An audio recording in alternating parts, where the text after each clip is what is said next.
Hi everyone, this is Gail from Gail Julie Makes. I hope you're all doing well. Back in the studio, and I thought I'd have a go at making my own stencil. As you know, really got back into my stenciling at the moment, and I had a bit of an inspiration, an old memory, and I've done a bit of planning, which is very organised for me. So basically, when I was younger, we used to go on holiday, and we used to go to this place called what we called the Lonesome Track. It was an old disused railway line, and I used to find lots of broken pottery down there. I think my mum and dad have still got a bit in my collection. It was always pretty much the blue and white pottery, so I thought, wouldn't it be nice to do some printing on the gel plate to recreate some of that pottery? And then I got interested in Kintsugi, which is a Japanese term, and it's the ancient art of mending broken objects.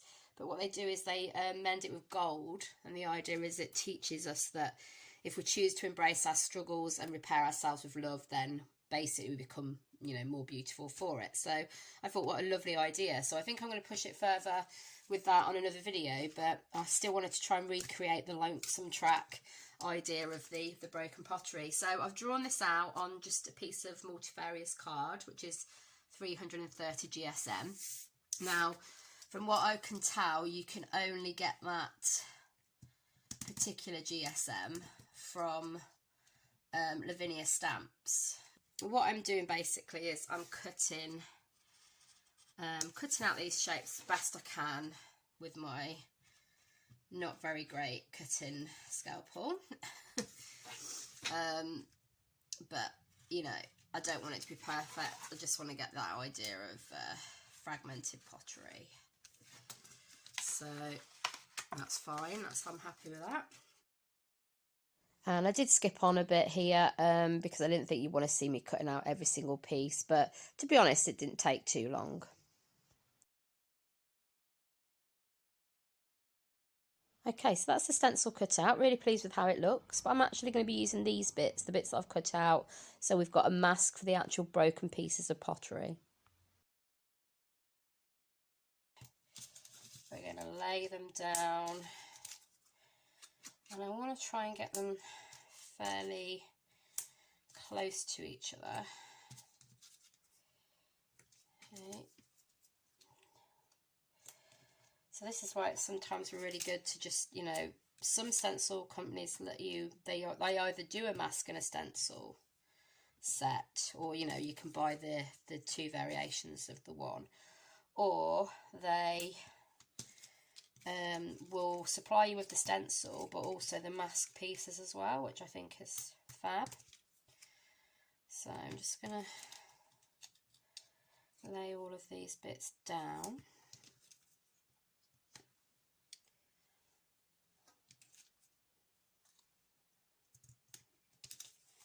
And it's quite good to do it this way, because obviously each time you do it, it's going to look different, isn't it? And as I was laying these down, I was thinking, what did make me think of pottery today in particular? And I think it was seeing Mary Beth Shaw from Stencil Girl's Instagram about her new rock and grout stencils, which I'm definitely going to have to get. So thanks for that, Mary Beth, bit of inspiration there. Now I'm going to use on this some Do Crafts Artiste all-purpose acrylic in metallic bronze. Now obviously I like the idea of the Kintsugi approach, which we talked about, but I don't have any gold at the moment. I only have the metallic bronze, and I really just wanted to try using some of the supplies that I already have. So what I'm going to do is obviously get some of that bronze, going through.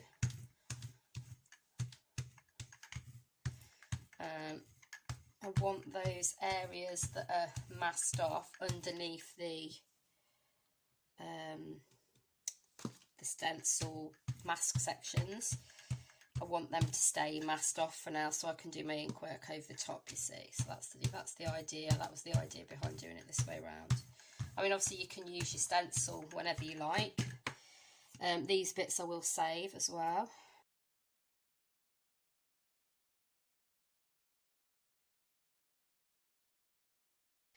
Now, I'll be honest, we could have taken this off once it was dry, because this card is so thick, that would work. But I didn't think at the time, but there we go. We've got kind of a base layer there.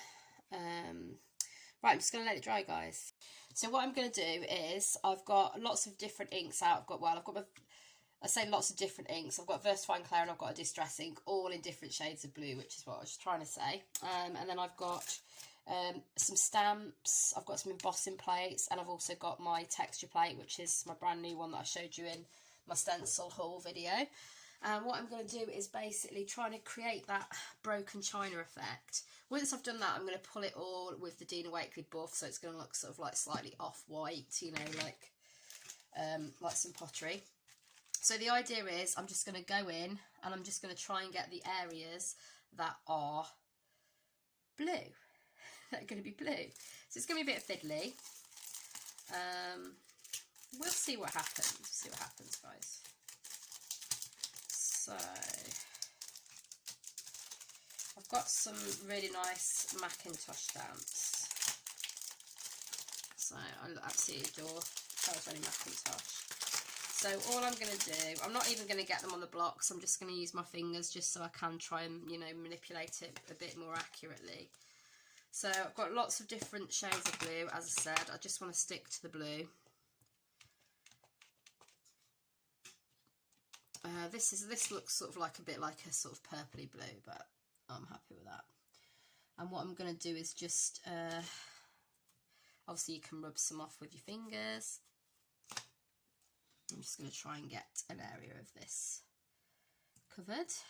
There we go. Okay, so I'm going to whiz this bit on, guys, and put music to it because, you know, it's really long and I don't want the video to be that long. So I'm going to do that. I will put a list in below of the inks all the ink colours that I've used. And, you know, obviously, like I say, use your own stamps, texture plates, embossing folders, whatever you've got really, just to give you that same effect if you do want to recreate this tutorial. So I'll just point out there that if I'm using the embossing folders, then I just make sure I'm printing on the raised side. So that's just one handy little tip. Okay, hope you enjoy this bit. I'll catch up with you soon.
And just to mention as well, I also brought in some paper doilies here, just to give me a nice curved effect on some of the tiles. It reminded me of that sort of edging pattern all around, say for example plates, so nice effect.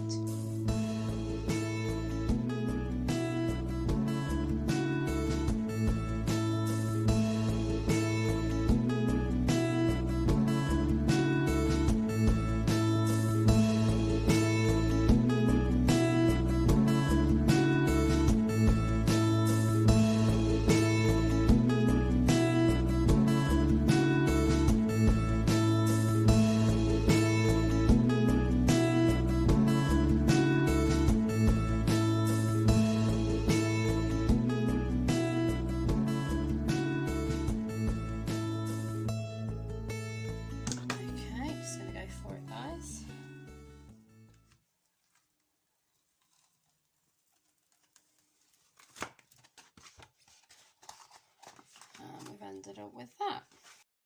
So I think it was a little bit of a shocker at first, sort of how subtle this looked. I was kind of imagining in my head quite, you know, defined edges for the pottery pieces. So looking back on it now, I do really like this piece, but I did feel like there was something not quite right. So I basically go back in, lay those pieces of paper back down for the tiles, or the pottery pieces, and decided to go in with titanium white to pull rather than the buff, because I think the buff colour just matched the background bronze colour too much, so I wanted to see if I could get more of a contrast there.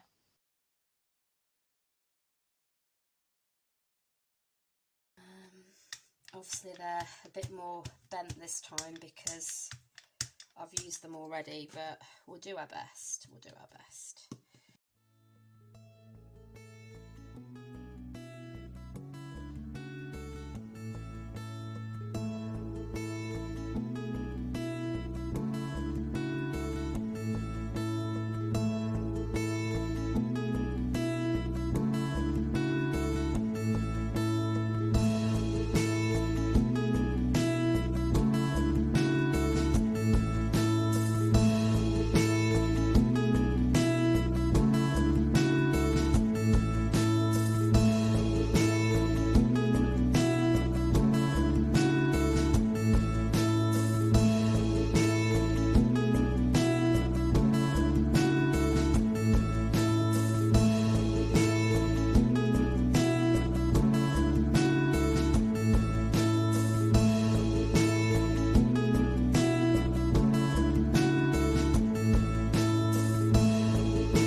Okay, and that's the two prints side by side.